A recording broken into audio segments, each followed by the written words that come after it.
Hello दोस्तों, नमस्कार। कैसे आप सभी? आशा और उम्मीद है कि आप सभी अच्छे होंगे और मस्त होंगे। आपकी तैयारी ज़बरदस्त तरीके से चल रही होगी। जैसा कि आप सभी जानते हैं, आज माता का 9वां दिन है। तो आज माता रानी के नाम से आपको इस वीडियो को क्या करना है, एक लाइक और एक कमेंट जरूर करना है। और कमेंट में कुछ नहीं करना, आज सिर्फ जय माता दी आपको कमेंट में लिख देना है। साथ ही साथ इस वीडियो को आप शेयर जरूर कर दीजिएगा। अगर आप माता रानी के सच्चे भक्त हैं तो इतना काम आप जरूर कीजिएगा। चलिए अब आ जाते हैं कहा जाए कि टॉपिक पे। टॉपिक जैसा कि आप सभी जान रहे हैं क्या चल रहा है, तो गांधी युग, किससे? गांधी युग से संबंधित हम यहाँ पे जो है ऑब्जेक्टिव लेके आए हुए हैं और जिसका डिटेल वीडियो भी आपको चैनल पर देखने को मिल जाएगा। तो इसका जो है आज हम करेंगे पार्ट 2। कौन सा? तो आज जो है गांधी युग का होगा पार्ट 2 और पार्ट 1 मैंने पहले करा दिया है। अगर आप लोगों ने अभी तक नहीं देखा है तो आपको जाना है चैनल पे जा करके आप ऑब्जेक्टिव में सेक्शन जो है उसका प्लेलिस्ट बना है, वहाँ पे आपको देखने को मिल जाएगा। हिस्ट्री का है, आज डे 10 यानी 10वां क्लास आज हिस्ट्री के ऑब्जेक्टिव का कर रहे हैं।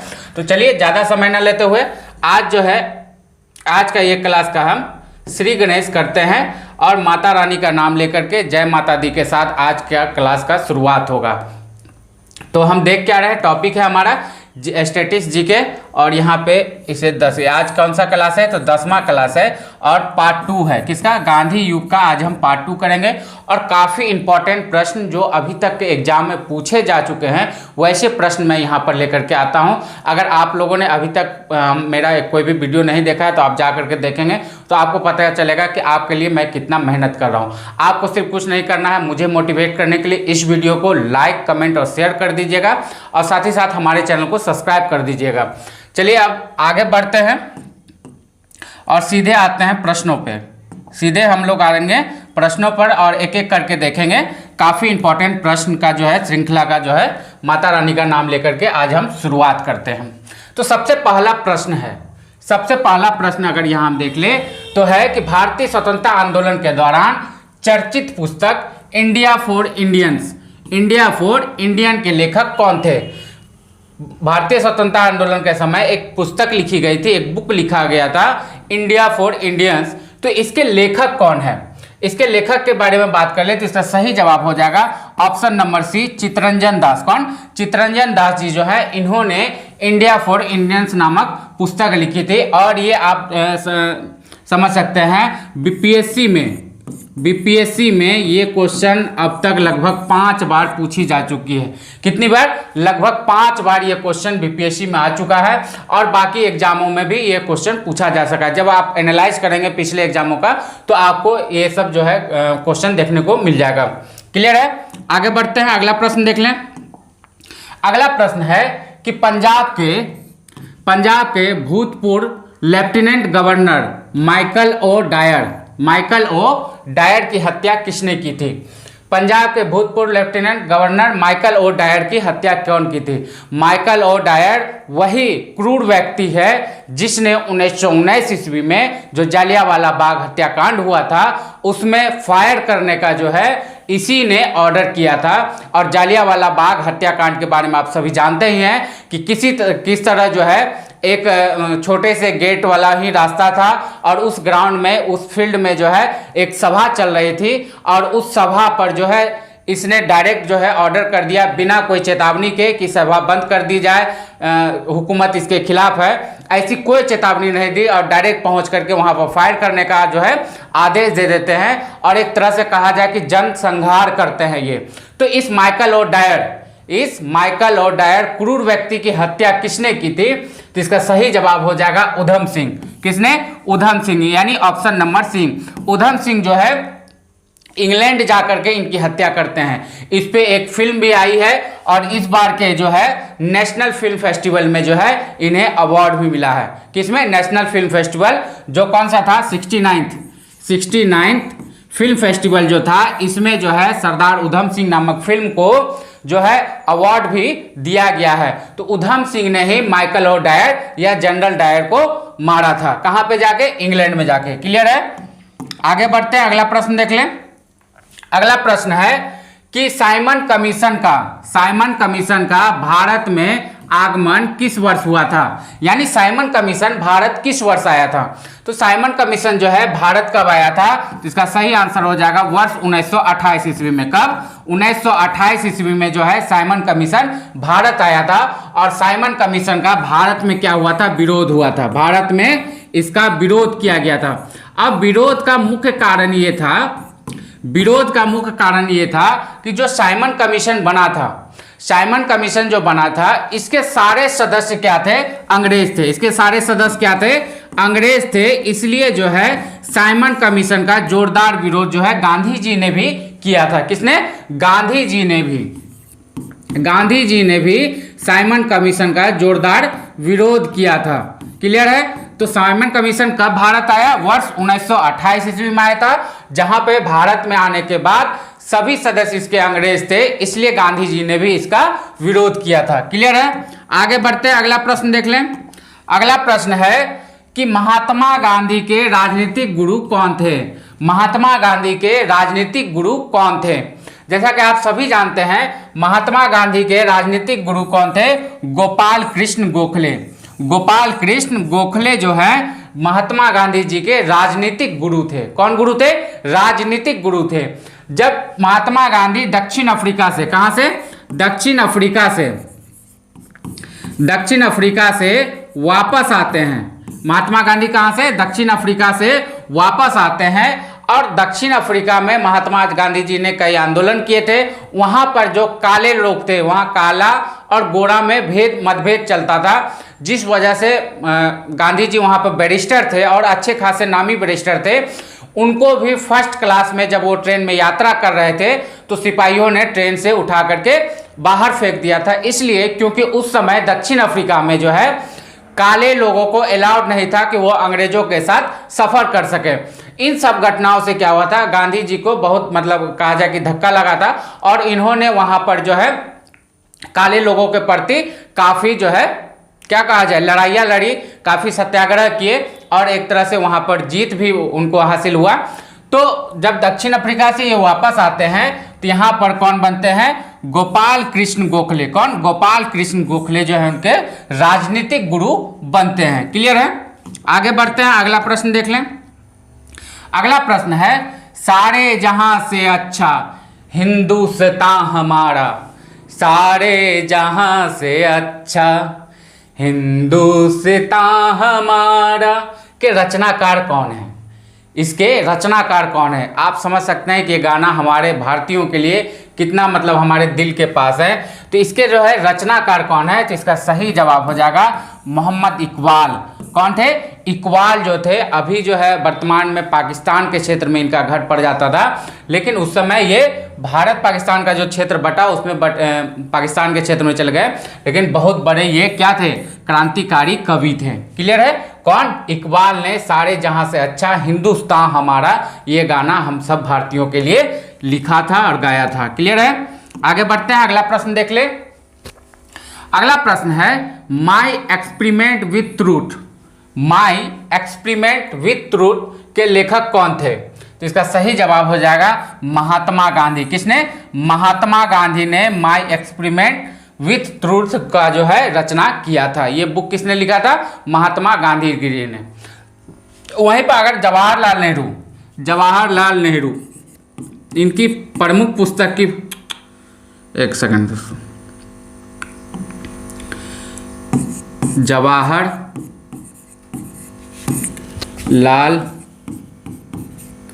नेहरू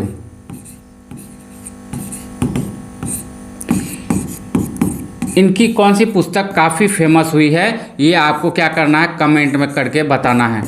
जवाहरलाल नेहरू के एक प्रमुख पुस्तक का नाम आपको कमेंट करके बताना है। क्लियर है? जवाहरलाल नेहरू के जो फेमस पुस्तक है, मैं आपको एक हिंट दे देता हूँ, डिस्कवरी से स्टार्ट होता है उस पुस्तक का नाम, उसे आपको कमेंट करके बताना है। तो चलिए, माई एक्सपेरिमेंट विथ ट्रूथ किसने लिखा था? तो महात्मा गांधी ने लिखा था। और आपको ये चीज़ कमेंट करके बताना है कि जवाहरलाल नेहरू जी का कौन सा प्रमुख पुस्तक है जो काफ़ी चर्चित है, और उसका हिंट ये है कि उसका नाम डिस्कवरी से स्टार्ट होता है। आगे बढ़ते हैं, अगला प्रश्न देख लें। अगला प्रश्न है कि दांडी यात्रा में गांधी जी ने कितनी दूरी तय करके नमक कानून का विरोध किया था? गांधी जी ने दांडी यात्रा में कितनी दूरी तय की थी और नमक कानून का जो है उन्होंने विरोध किया था? तो इसका सही आंसर हो जाएगा 385, यानी ऑप्शन नंबर बी 385 किलोमीटर जो है गांधी जी ने दांडी यात्रा में यात्रा किया था। और दांडी यात्रा कब? तो 1930 ईस्वी में। कब? 1930 ईस्वी में दांडी यात्रा शुरू होता है। क्लियर है? और कितना किलोमीटर गांधी जी चले थे? 385 किलोमीटर। आगे बढ़ते हैं, अगला प्रश्न देख ले। गांधी जी ने किस कानून को काला कानून कहा था? गांधी जी ने किस कानून को काला कानून मतलब कहा था? तो इसका सही आंसर हो जाएगा ऑप्शन नंबर ए, रॉलेट एक्ट को। किसे?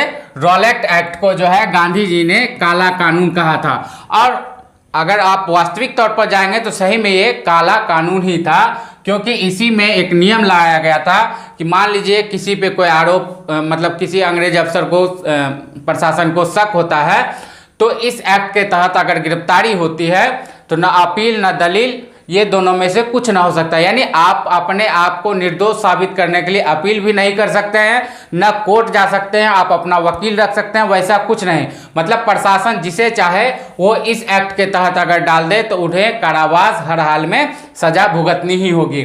तो इसी कानून को, रॉलेट एक्ट को जो है गांधी जी ने काला कानून कहा था। किसे? रॉलेट एक्ट को। क्लियर है? आगे बढ़ते हैं, अगला प्रश्न देख लें। अगला प्रश्न है कि चंपारण सत्याग्रह के दौरान महात्मा गांधी के साथ कौन कौन शामिल थे? चंपारण सत्याग्रह के दौरान महात्मा गांधी के साथ कौन कौन शामिल थे? जिसका सही आंसर हो जाएगा option number C, Rajendra Prasad और अनुग्रह नारायण सिंह। कौन कौन शामिल थे?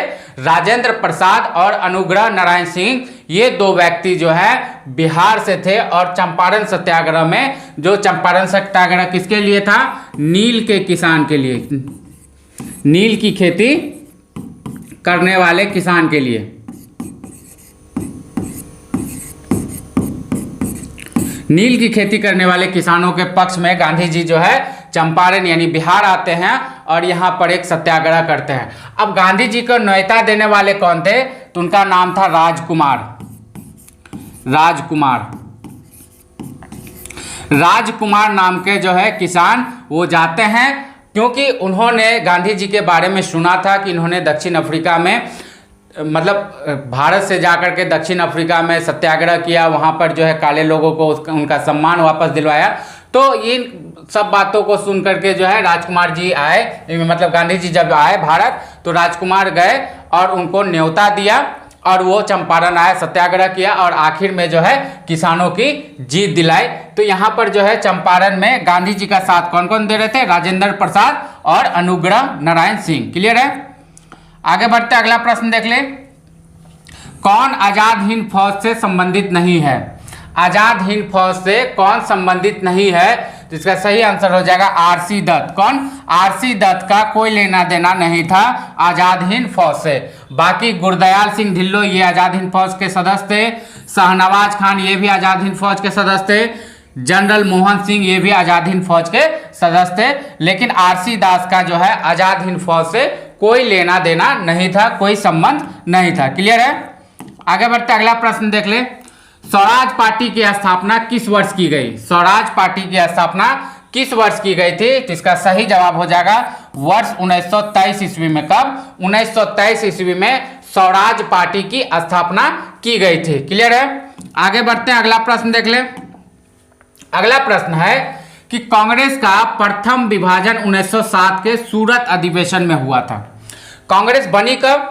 कांग्रेस का गठन हुआ था 1885 ईस्वी में। कब? 1885 ईस्वी में। और 1907 में इसमें प्रथम विभाजन होता है, जो गरम दल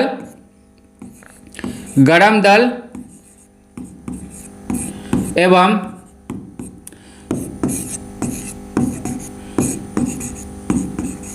नरम दल, ये दो भाग में कांग्रेस विभाजित हो जाती है 1907 ईस्वी में। लेकिन क्वेश्चन यहाँ है कि इसमें दूसरा विभाजन कब हुआ? इसमें दूसरा विभाजन कब होता है?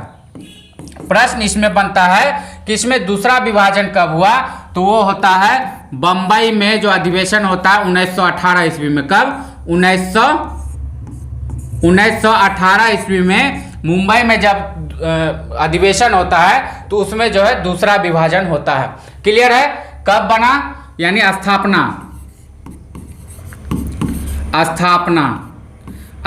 होता है 1985 ईस्वी में, और 1907 ईस्वी में कांग्रेस दो धारा में बढ़ जाती है, गरम दल और नरम दल में। और फिर जो है दूसरा विभाजन कब होता है, तो 1918 ईस्वी में, क्योंकि 1907 ईस्वी में जो विभाजन होता है गरम दल, उसके बाद जो है फिर उसमें मेल मिलाप होता है और सभी मिलजुल के काम करते हैं। लेकिन 1918 में आकर के दूसरी बार भी कांग्रेस का विभाजन हो जाता है। क्लियर है? आगे बढ़ते हैं, अगला प्रश्न देख लें।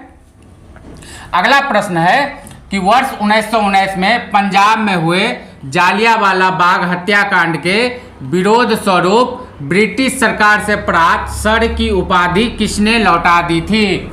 यानी जो जालियांवाला बाग हत्याकांड 1919 में, कब 1919 में हुआ था, उस हत्याकांड के बाद अंग्रेजों द्वारा दिया गया सर की उपाधि किसने वापस कर दी थी? तो इसका सही आंसर हो जाएगा रविंद्रनाथ टैगोर। किसने? रविंद्रनाथ टैगोर, जिन्हें ब्रिटिशों ने जो है, अंग्रेजों ने सर की उपाधि दी थी। कौन सी? सर की उपाधि दी थी, जिसे 1919 के बाद रविंद्रनाथ टैगोर वापस कर देते हैं। क्लियर है? आगे बढ़ते हैं, अगला प्रश्न देख ले कि नेहरू रिपोर्ट को अंतिम रूप से अगस्त 1928 में आयोजित सर्वदलीय सम्मेलन में स्वीकार किया गया था। इस सम्मेलन की अध्यक्षता किसने की थी? यानी नेहरू रिपोर्ट काफी फेमस रिपोर्ट है, 1928 ईस्वी में आया था, और इसका क्या होता है, एक सर्वदलीय सम्मेलन में इस रिपोर्ट को स्वीकार किया गया था। तो प्रश्न बनता है कि इस सर्वदलीय सम्मेलन की अध्यक्षता किसने की थी? तो इसका सही आंसर हो जाएगा option number D, doctor Ansari ने। किसने? डॉक्टर अंसारी ने इस सर्वदलीय जो है सम्मेलन का अध्यक्षता किया था। क्लियर है? आगे बढ़ते हैं, अगला प्रश्न देख लें। अगला प्रश्न है 1923 ईस्वी में चित्तरंजन दास एवं मोतीलाल नेहरू ने कहां पर स्वराज पार्टी की स्थापना की थी? तो स्वराज पार्टी की स्थापना कब हुई? 1923 ईस्वी में। ये प्रश्न पहले करवा चुके हैं। 1923 ईस्वी में स्वराज पार्टी की स्थापना हुई, और कहां हुआ था? तो इलाहाबाद में। कहां पे हुआ था? इलाहाबाद में। किसके किसके द्वारा किया गया था? तो चित्तरंजन दास और मोतीलाल नेहरू के द्वारा। किनके द्वारा? चित्तरंजन दास और मोतीलाल नेहरू जी के द्वारा 1923 ईस्वी में इलाहाबाद में स्वराज पार्टी का, किसका? स्वराज पार्टी का जो है क्या किया गया था? स्थापना किया गया था या गठन किया गया था। क्लियर है? आगे बढ़ते हैं, अगला प्रश्न देख लें।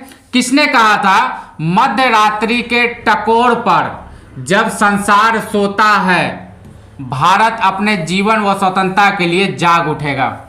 मध्य रात्रि के टकोर पर जब संसार सोता है भारत अपने जीवन और स्वतंत्रता के लिए जाग उठेगा, ये कथन किसका है? तो इसका सही जवाब हो जाएगा जवाहरलाल नेहरू, यानी ऑप्शन नंबर ए इसका सही जवाब हो जाएगा। जवाहरलाल नेहरू जी ने कहा था कि जब मध्य रात्रि के टकोर पर पूरा संसार सोता है भारत अपने जीवन और स्वतंत्रता के लिए जाग उठेगा।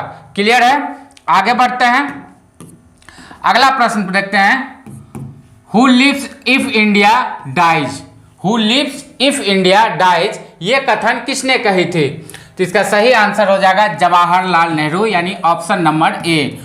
जवाहरलाल नेहरू ने who lives if India dies, ये कथन किसने कहा था? जवाहरलाल नेहरू ने, यानी ऑप्शन नंबर ए इसका सही आंसर हो जाएगा। अगला प्रश्न देख ले। महात्मा गांधी भारतीय राष्ट्रीय कांग्रेस के अध्यक्ष पद पर कितनी बार बने रहे?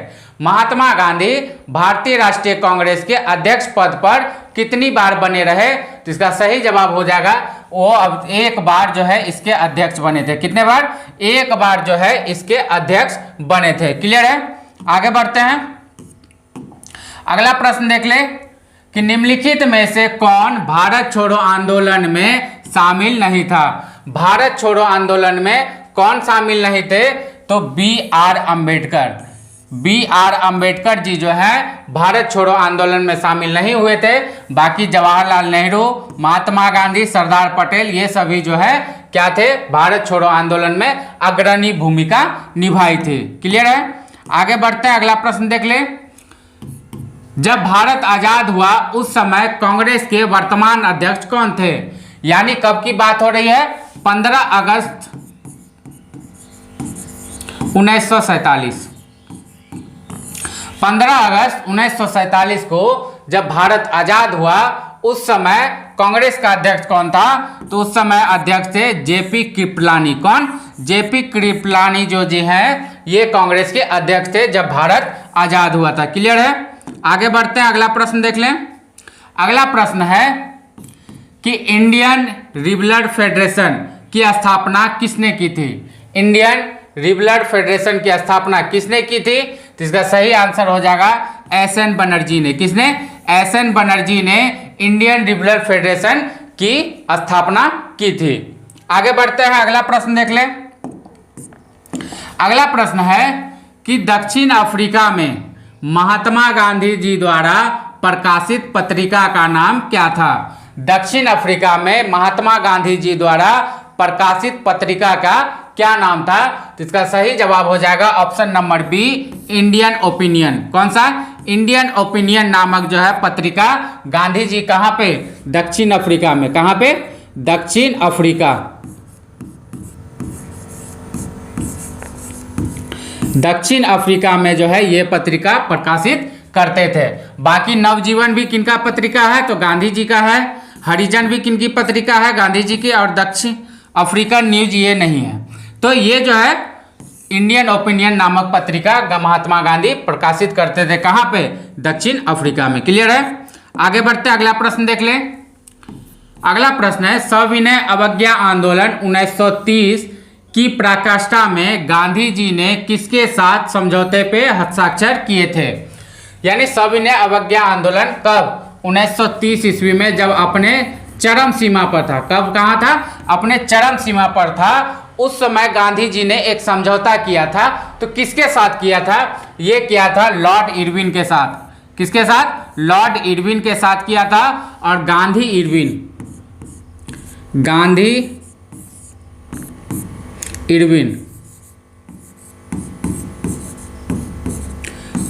इरविन पैक्ट, इसी समझौते को कहा जाता है। गांधी इरविन पैक्ट जो है कौन सा? सविनय अवज्ञा आंदोलन से जुड़ा हुआ पैक्ट है और ये काफ़ी फेमस हुआ था। फेमस है गांधी इरविन पैक्ट। आपको अक्सर जो है पूछा जाता है कि गांधी इरविन पैक्ट या गांधी इरविन समझौता किस संबंध में था? तो इसका सही जवाब हो जाएगा सविनय अवज्ञा आंदोलन के संबंध में था। किसके संबंध में? सविनय अवज्ञा आंदोलन के संबंध में। क्लियर है? आगे बढ़ते हैं, अगला प्रश्न देख लें। अगला प्रश्न है कि वर्ष 1932 में अखिल भारतीय हरिजन संघ के संस्थापक कौन थे? वर्ष 1932 में अखिल भारतीय हरिजन संघ के संस्थापक कौन थे? तो इसका सही जवाब हो जाएगा option number C, Mahatma Gandhi. कौन थे संस्थापक? महात्मा गांधी जी जो है अखिल भारतीय हरिजन संघ के संस्थापक थे। क्लियर है? आगे बढ़ते हैं, अगला प्रश्न देख लें। अगला प्रश्न है कि कहाँ 21 अक्टूबर 1943 को स्वतंत्र भारत की आजाद हिंद सरकार की घोषणा की गई? कहाँ, कब की गई? 21 अक्टूबर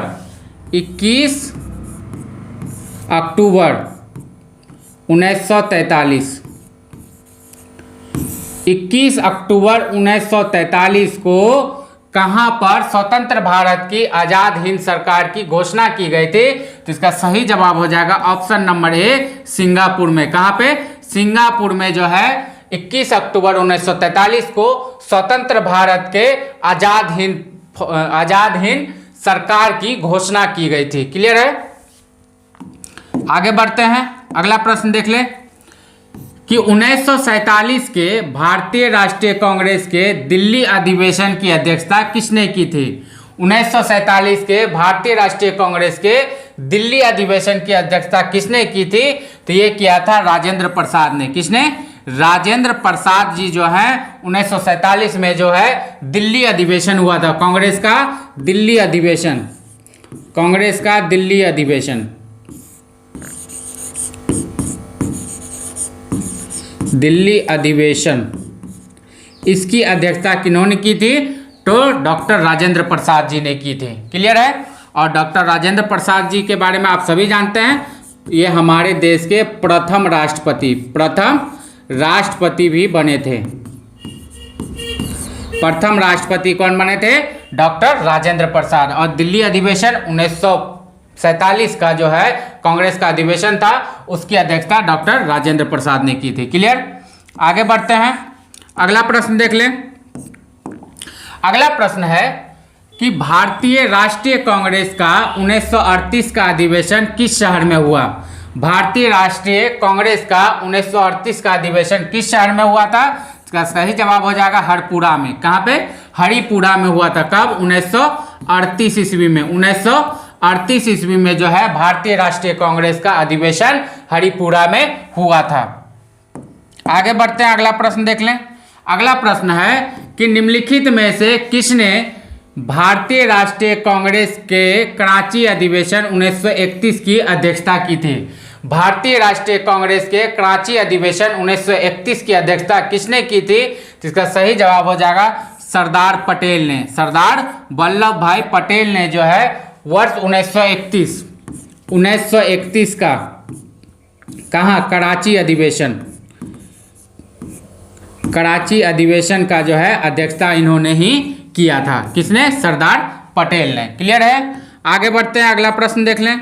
अगला प्रश्न है कि भारत में साइमन कमीशन के बहिष्कार का मुख्य कारण क्या था? यह क्वेश्चन मैंने आपको पहले जो है बता दिया है कि भारत में साइमन कमीशन का बहिष्कार क्यों किया गया था।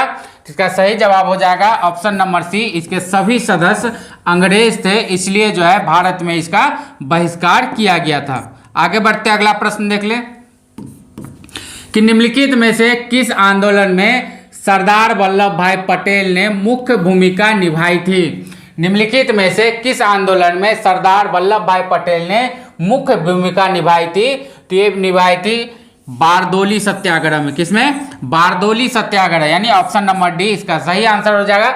बारदोली सत्याग्रह में सरदार पटेल ने मुख्य भूमिका निभाई थी। अगर अहमदाबाद मिल मजदूर की बात की जाए तो यहाँ पर पहली बार भूख हड़ताल किया गया था। पहली बार भूख हड़ताल गांधी जी के द्वारा किया गया था। भूख हड़ताल जो है किसके द्वारा? गांधी जी के द्वारा किया गया था। और सत्याग्रह को किसे? सत्याग्रह को, सत्याग्रह ग्रह को जो है क्या किया गया था? एक हथियार के रूप में गांधी जी ने पहला प्रयोग अहमदाबाद के मिल मजदूरों के हड़ताल में शुरुआत किया था। क्लियर है? आगे बढ़ते हैं। तो दोस्तों आज का गांधी युग का पार्ट 2, गांधी युग का पार्ट 2 जो है हम लोग यहाँ पे समाप्त करते हैं। हम लोगों ने यहाँ 30 क्वेश्चन देख लिया है, यानी पहले पार्ट में हम देखे थे 30 प्रश्न, दूसरे पार्ट में हम देखे हैं 30 प्रश्न, तीसरे में भी हम देखेंगे 30 प्रश्न। तो इस तरह से जो है 30-30 प्रश्नों का जो है मैं आप लोगों के लिए क्लास लेकर के आया हूँ। छोटा क्लास करता हूँ ताकि आपको बोर फील भी ना हो और आपका जो है पढ़ने में इंटरेस्ट बना रहे। आशा और उम्मीद है कि ये क्लास आप सभी को पसंद आई होगी। और आज जैसा कि मैंने पहले ही कहा था, आज माता रानी का 9वां दिन है, आज महानवमी है, पूरे देश में उल्लास मिल रहा है, उसकी भी आपको शुभकामनाएं। माता रानी आपकी सभी मनोकामनाएं इस वर्ष पूरी करे। मैं ऐसी आशा और उम्मीद और माता रानी से ऐसा जो है आशीर्वाद चाहूँगा आप लोगों के लिए। साथ ही साथ आप लोगों को सिर्फ ये करना है, अगर आप माता रानी पे आपको भरोसा है, आपको इस वीडियो को लाइक, कमेंट और शेयर कर देना है। हमारे चैनल द एडू अकेडमी को सब्सक्राइब कर देना है। और हाँ, कमेंट में जय माता दी लिखना ना भूलिएगा। मिलता हूँ फिर अगले क्लास में, तब तक के लिए टाटा बाय बाय, जय हिंद।